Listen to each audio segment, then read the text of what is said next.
ఈ chronic disorders అంటే chronic health ప్రాబ్లమ్స్కు ఆహారంతో పాటు వ్యాయామాలు ఎందుకు అంత ప్రాధాన్యము, మరియు యోగా, ధ్యానము, ఈ మెడిటేషన్, టైచి అనేవి ఈ హార్వర్డ్ యూనివర్సిటీ, ఎయిమ్స్, డబ్ల్యూహెచ్ఓ లాంటి సంస్థలు ఎన్నో పరిశోధనలు చేసినాయి.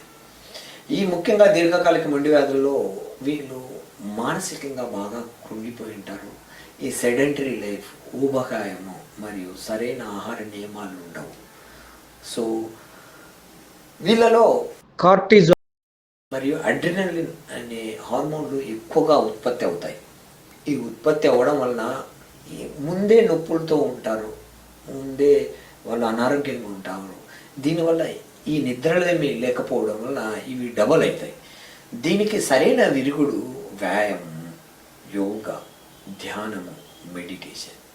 దీనివలన ఎండార్ఫిన్ అనే హార్మోన్స్ ఎక్కువగా విడుదలవుతాయి. అవి పారాసింథటిక్ నర్వస్ సిస్టము స్టిమ్యులేట్ కావడం వల్ల ఈ ఎండార్ఫిన్ హార్మోన్స్ విడుదలవుతాయి. దీనివలన మన దీర్ఘకాలిక నొప్పులు కానివ్వండి, వాపులు, మంటలు ఇవన్నీ తగ్గి మజిల్ స్టిఫ్నెస్ కూడా తగ్గుతుంది. దీనివలన వాళ్ళు మైండ్ఫుల్నెస్తో ఉత్సాహంగా, ఉల్లాసంగా, ఉత్తేజంగా పనులు చేసుకోవడం మరియు నడక, వ్యాయామం చేయడం వలన దీంట్లో మంచి ఉపయోగాలు ఉన్నాయి. దీర్ఘకాలిక మొండి వ్యాధులు సరైన సమయంలో సరైన డాక్టర్తో, ఫిజియోథెరపిస్ట్తో, ఆక్యుపేషనల్ థెరపిస్ట్తో, బిహేవియర్ థెరపిస్ట్తో, కౌన్సిలర్తో చికిత్స తీసుకొని సరైన సమయంలో సరైన మందులు సరైన టైంలో వాడితే వీటిని ఈజీగా జయించవచ్చు అనేది మా అనుభవంలో తెలిసిన సత్యం.